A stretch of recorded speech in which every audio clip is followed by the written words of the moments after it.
কবরের সামনে গিয়ে সূরা কালাম পড়ার অনুমতি আছে কি? না, সূরা কালাম পড়ার অনুমতি নেই। তবে কবরের সামনে গিয়ে যদি সফর না, এমনি আপনার কবরের সামনে গিয়ে কবর কেন যাবেন এটা আগে জানা দরকার। কবরে যাবেন 3 কারণে। হাদিসে আসছে কবরে যাবেন তুজাক্কিরুকুমুল আখিরা, তুজাহিদু ফিদ দুনিয়া।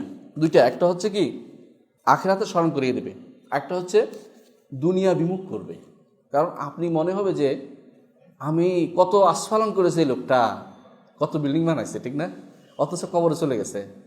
জহুরুল ইসলাম নাম দিলাম, গুণ হবে না আশা করি ইনশাল্লাহ। মানে এটা কোনো গিবতের কিছু না, মানে মরে গেছে তো, ঠিক না? মরে গেছে, বলবেন যে এই মানুষ কত কিছু রেখে গেছে, সে মরে গেছে, কিছু নিয়ে যেতে পারে না। আপনার মনে হবে যে দুনিয়া কি করবো আমি এত কিছু দিয়ে, আখেরাতে তোমার কাজ করে চিন্তা হবে, ঠিক না? এটাই রাসূলুল্লাহ সাল্লাল্লাহু আলাইহি ওয়াসাল্লাম বলেছেন, ফাইন্নাহা তুযাক্কিরুকুমুল আখিরা ওয়া তুযাহিদু ফিদ দুনিয়া।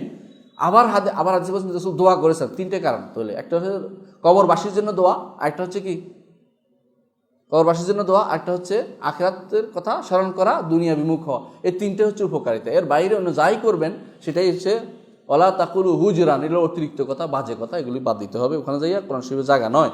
ওখানে যে আপনি ওই সালামটা দিবেন, এটা শিখিয়ে দেওয়া হয়েছে। হ্যাঁ, কি বলুন, আসসালামু আলাইকুম ইয়া আলাল কুবুর আছে, ইয়া আলাল কুবুর নাই, আসসালামু আলাইকুম দারা কওমি মুমিনিন ওয়া ইন্না ইনশাআল্লাহু বিকুম লাহিকুন ইয়ারহামুল্লাহুল মুস্তাকদিমিনা মিনকুম ওয়াল মুস্তাখিরিন। এটা হচ্ছে দোয়া।